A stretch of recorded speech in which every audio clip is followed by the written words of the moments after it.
is always fun, boy, I tell you. Technology. Especially when you do it all yourself. But so what we were talking about,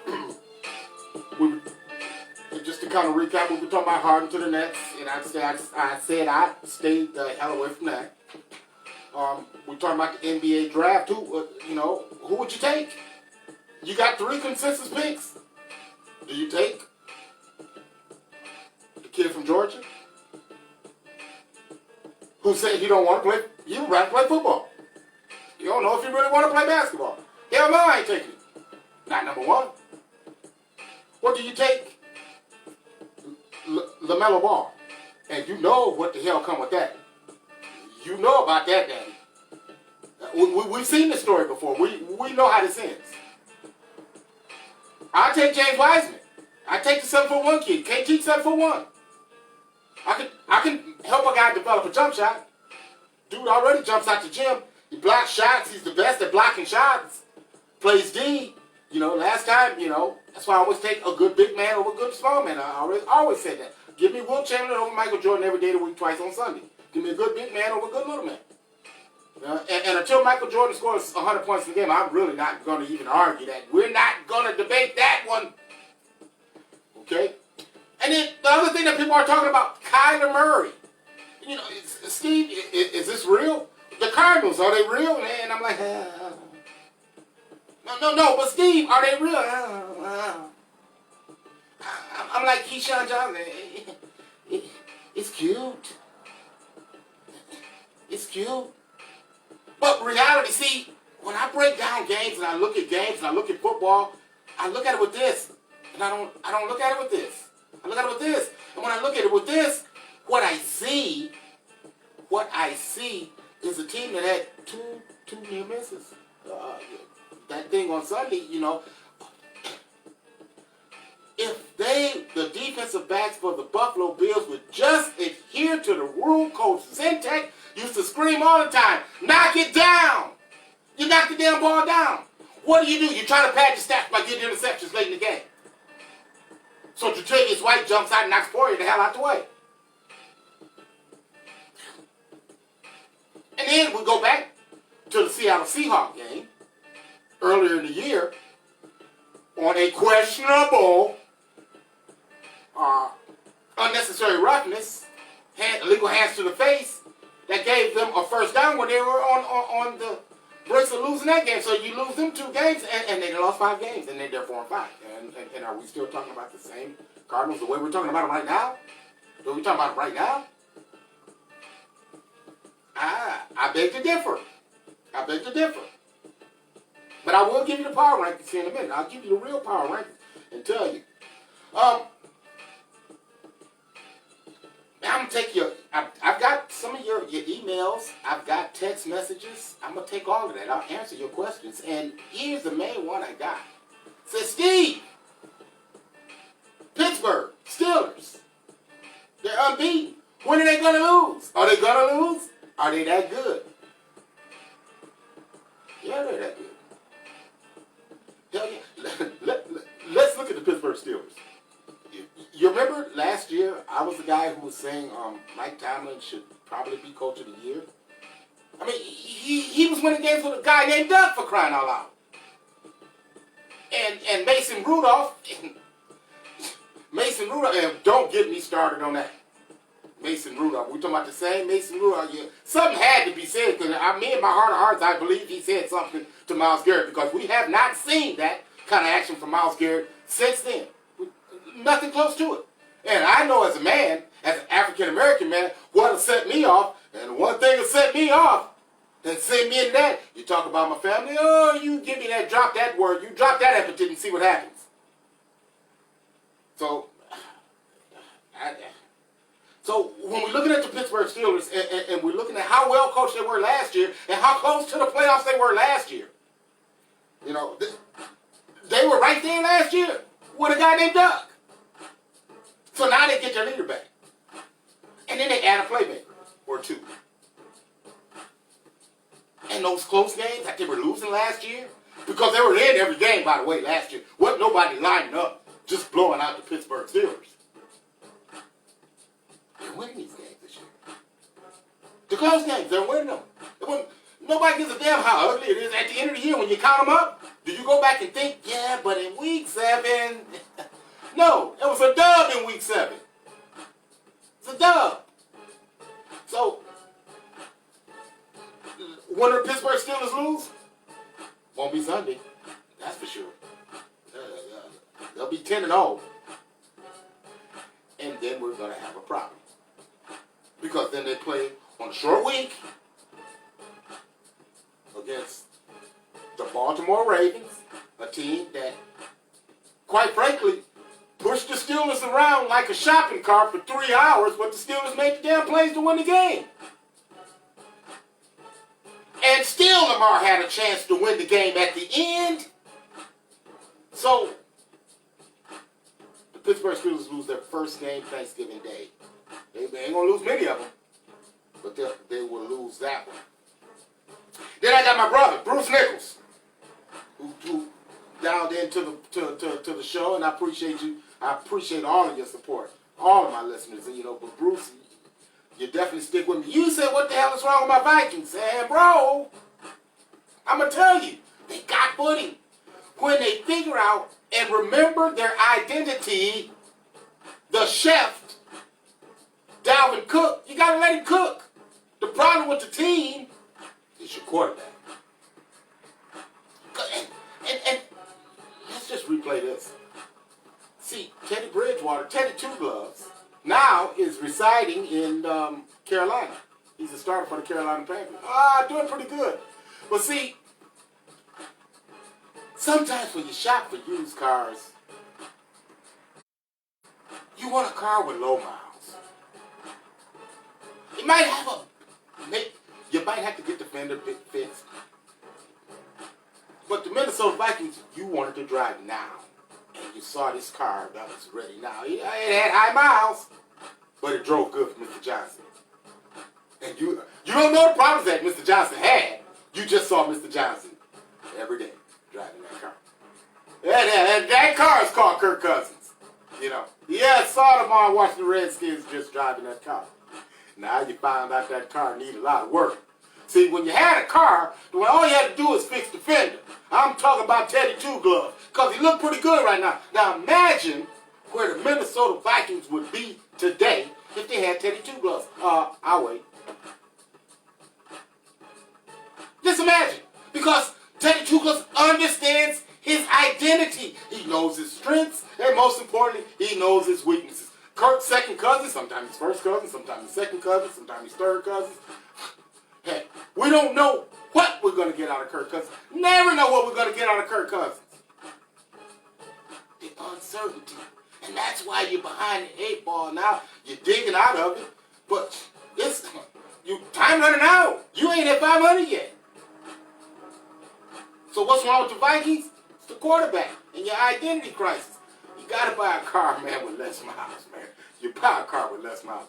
Do a little bit of body work. Keep the car rolling. You had Teddy Two Gloves. Now you got Kirk Cousins. So there you go. Man, I'm fired up. So much I want to talk about. So much I want to talk about. Man, I'm going to give you, I got a new segment that I'm going to give you. It's called Bet It and Get It. You bet it, you get it. And I got 3 locks for you for this week. I got 3 locks for you, and one of them is going to be tomorrow night. When the Seattle Seahawks play the Arizona Cardinals. And I promise you, that dude, first name Russell, last name Wilson, he's going to be ready. He's going to be on. And I love Kyler. I like Kyler. And like Keyshawn said, that's cute. That's cute. And he's going to give you some of the wild plays, but he's also going to give you some of the other plays. You want to bet it? You want to get it? Bet the Seahawks. That's going to be a lot. I got 2 more for you.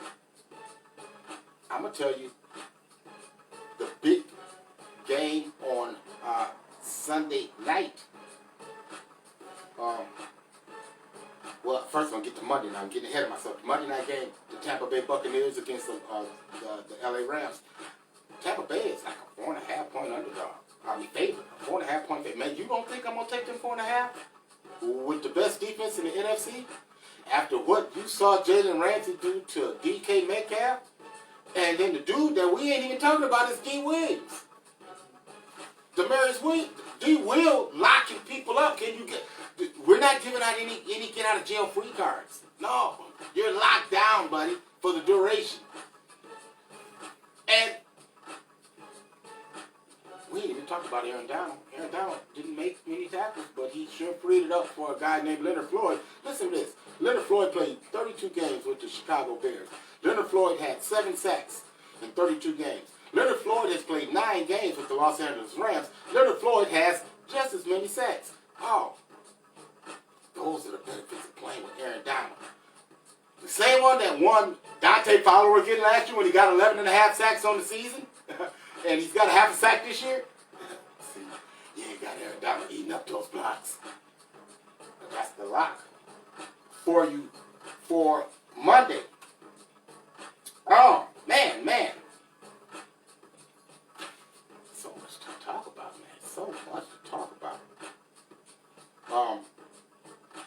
Then I got into some a interesting conversation with some boxing aficionados over this weekend, and we did Zoom calls and we text throughout the day. I mean, this conversation started in the day was about the validity of one Terrence Bud Crawford.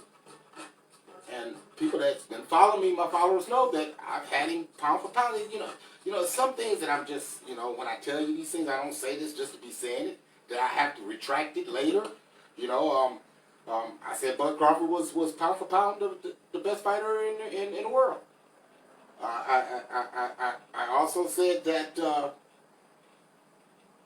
Teofimo Lopez would beat Lomachenko. You remember I was the guy that told you that the Clippers would land Kawhi Leonard? And I was the guy that also told you that Tom Brady was going to go to Tampa Bay. Like way ahead of time. So we get into this discussion about Bud Crawford. And a couple of these guys, God bless them, they actually thought Kell Brook had a chance. Really? We talking about the same Kell Brook that got knocked out by Triple G. We talking about the same Kell Brook that got knocked out by Earl Smith. We talking about the same Earl Smith, Kell Brook, who did beat Sean Porter. But Sean Porter lost to Earl Smith. And if Earl Smith's got in there with Bud Crawford, he gonna lose to Bud Crawford. I don't care how sweet you think he is. Mess around him. Danny Garcia could mess it up. Those are. But Bud Crawford, did you see that? Did you see how he just changed up? Man, I had to call my guy and just like, wow. I mean, he went from right hand to left hand, and as soon as he switched to left hand, he knocked him out. It's incredible. Nothing like it. Bud Crawford, pound for pound. The best fighter. Another thing that I told you is this time last year when the San Francisco 49ers were running roughshod over the rest of the NFC, when they were running roughshod all over the NFC West, they were running roughshod over the Green Bay Packers, and I said repeatedly, dude, you're not winning because of him. You're winning in spite of him. Now they're talking about running Jimmy G the hell out of San Francisco. See, it's funny. I had a show, and people that follow me know that I had a show on another channel. And I had one of the producers who literally mocked me when I said that. Made a commercial of my statements of Jimmy G. And I said I don't trust Jimmy G. I said it then. I backed it up. They ran the commercial Super Bowl Sunday when they were in the Super Bowl. They ran it back to back to back. Just to kind of like say, in your face, Steve, And then Jimmy G happened in the Super Bowl. 49ers had a lead, and they forgot their identity. You forgot we didn't win because of this dude. And so you get about the ball to this dude to throw passes, and then he gets it picked off. And then you need to make a play, and he's got a receiver wide open, and he can't make the play. But that's what we've been saying. Jimmy G is a product of the system. Dude, it's not, that's okay. He's a product of the system. I didn't want to get rid of him. They won't take hot garbage for Jimmy G. And I wouldn't either. Jimmy G. We're talking about porn star Jimmy. This is a dude whose first act when he signed with the 49ers was to show up at a party with a porn star. Yeah, porn star Jimmy. This week's NFL power rankings. Once again, brought to you by my main man, Marty Ben. I appreciate you, Marty. I really, really do, brother. I appreciate you. Man, let's tee this up, man, and we're gonna get this here going. But when I started putting this list together, I started thinking outside of the box. So I was just talking boxing. So I kind of want to do this kind of like boxing style. So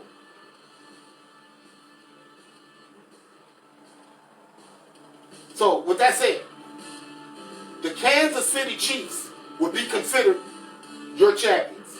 Pound for pound, the Kansas City Chiefs are the champions. Period, end of story. Things are starting to get better for them. Listen, offensive starting tackle Eric Fisher, Mitchell Schwartz, as well as backups Martinez Rankin, all have been placed on the COVID list, but they're going to be cleared to return by Sunday. So the Kansas City Chiefs, and that was the third game that I was talking about, the Chiefs and the Raiders. And if you don't take any other one to the bank, take this one to the bank. Because believe me, just like the house fell on Dorothy in Wizard of Oz, the house is going to drop on the Vegas Raiders on Sunday night. Because one John Gruden wanted to take victory laps. After enjoy your victory and get out of town, man. That's what they should have done. Instead, they done pissed off the Kansas City Chiefs. And that dude, Mahomes, is where the heart is. And the rest of them cats, I tell you what, Kansas City Chiefs, they are the champions. They check in at number 1. Number 2, the Pittsburgh Steelers. And real easy. To beat a man, you got to beat the man. You ain't beat the man, that's why you're not the man. I got you ranked number 2, even though you're 9-0. Even though Big Ben Roethlisberger felt nice coming back after a week off of COVID alert. Big Ben asked the coach, hey, coach, can I take off next week? Nah, dude. I'm going to see you on Sunday when you picked on the Jaguars. Pittsburgh Steelers, they come in at number 2. Number 3. And it was a little bit of trepidation for me because the New Orleans Saints lost their captain and their quarterback, Drew Brees, with multiple broken ribs. Now, see, what people didn't know is Drew had broken ribs on one side, then he got slammed and had broken ribs on the other side, which punctured a lung. So Drew Brees is out. Enter Jameis Winston. And I tell you, you remember people, when I talked about the Tampa Bay Buccaneers, when I went out to the West Coast last year, Jameis Winston is a very impressive quarterback. He's got good size people. You don't teach 6'6". He's 6'6.5". He's got the ability to throw the ball down the field. But what does he have this year that he didn't have last year? He's got an adult in the room. He's got a coach who's teaching him how to manipulate defenses. Instead of looking deep to short, now he's looking short to deep. He's been on the sideline watching firsthand how a future Hall of Famer, Drew Brees, does his business, goes about his business, checking down the ball, checking down the ball, checking down the ball. You know, it's okay to punt the ball. That's okay. You just don't throw INTs. We're not going to see a lot of INTs. That's why I've got the New Orleans Saints, number 3 this week in my poll. Number 4, the Green Bay Packers. Now, listen, people, the Packers are having special teams issues. I know. I understand that. Their defense has been somewhat banged up. I know. But they got that dude with 2 A's in his name. And what Aaron Rodgers say? RELAX. Just relax. Aaron Rodgers understands that he has Aaron Jones. He's took some dude named Alan Lazard and made him a star. And oh, by the way, the best wide receiver in football, happens to reside in Green Bay. So, yeah, the Green Bay Packers are number 4 on my poll this week. Number 5, the Tampa Bay Buccaneers. And you know, even though that beat down they took from New Orleans 2 weeks ago, listen to this. They sit on a tarmac waiting for a plane to take off for 7.5 hours. Think about that. They had to get off the plane and get on another plane to go play a game because tropical storms altered their practice schedule as well. So here's a team that didn't get much practice. They get on a plane, get off the plane in ass-kicking mode, and does just that, kicks a little ass, get back on the plane, and head back. Tampa Bay coming in at 7-3. I got them number 5. Number 6 is the team that I talked about earlier, the Los Angeles Rams. The Los Angeles Rams defense once again show how dominant they can be by shutting down the Seahawks. And it's so funny to me how media people and everybody wants to make the Seahawks to be the greatest team in the NFC. And it's like, dude, every time they play this dude, they lose. That's all I know. That's all I know. 5 out of the last 6 times they played the Los Angeles Rams, they've had it handed to them. And that's all I'm saying. And all of the weapons are, you know, well, we're just going to let Russ cook. We're just going to let Russ cook. Well, Russ couldn't do much cooking. See, you know, if you ain't got your groceries, you can't cook. Defense, but the Rams will be making their 5th trip. Listen to this, 5 trips across country. 5 trips across country to play football. They've done pretty well. This one here is going to be a big test. But right now I got the Rams number 6. Number 7, I got the Baltimore Ravens. And you know, everybody's had again, to borrow Aaron Rodgers' analogy, RELAX. Just relax. Relax. I mean, they lost a game in a monsoon against Belichick. That's what he does. He shuts down offenses. He takes what you do best and he takes it away from you. He limits that. And he still almost got the job done in a monsoon. So yeah, I like the Ravens. I like what they bring to the table. It's not over for the Ravens. Number 8 is the Buffalo Bills. And here's a team that, to me, very impressive. But they've had some of those victories that I was like, you know, a couple of wins that they had, they could have lost. A couple of losses that they had, they could have won. But the question with them is, what Josh Allen are we going to get? Are we going to get dude who lit up the Seahawks for over 400 yards? Are we going to get that dude who makes boneheaded plays like we've seen him do? We don't know. Once Buffalo can figure that out, I think that they'll be much better for them. But the one thing I will say about Buffalo is they've been a better team. Stephon Diggs has been good for them, you know. And for a moment, I kind of thought that Buffalo may have won that trade until I saw the talent that the Minnesota Vikings have. Because that's one thing that the Vikings do have is they have talent. That kid Jefferson, he's a real deal. Dalvin Cook might be the best running back in the league. They just got that quarterback. They got that guy. Teddy Two Gloves look good right now. But anyway, Buffalo, number 8. Number 9, Seattle Seahawks. First name Russell, last name Wilson. Threw 2 interceptions and was sacked 6 times in the loss at Arizona the first time. Wilson's 13 turnovers through the first 10 games of the season are the most of his career. But see, people, I know what you're saying. That's a lot. But if you look at the other teams on this list, let's look at the champions, the Kansas City Chiefs. Last year, Patrick Mahomes got hurt. They won football games. Number 2, the Pittsburgh Steelers. They lost their quarterback. They won football games. So what I'm saying is, the New Orleans Saints, they lost their quarterback. Teddy Two Gloves come in. They won football games. So what I'm saying is, and what I'm getting at is, if the Seattle Seahawks lose Russell Wilson, can they win football games? I think not. Because Russ is all they got. He's it. It's Russ or bust. But as long as they got Russ, they're good enough to be number 9 on this list. Number 10, that team that I was talking about, the Arizona Cardinals. Cliff Kingsbury. You know what? The one thing about Cliff Kingsbury, whether you like that hire or not like that hire, he's figuring it out on the fly.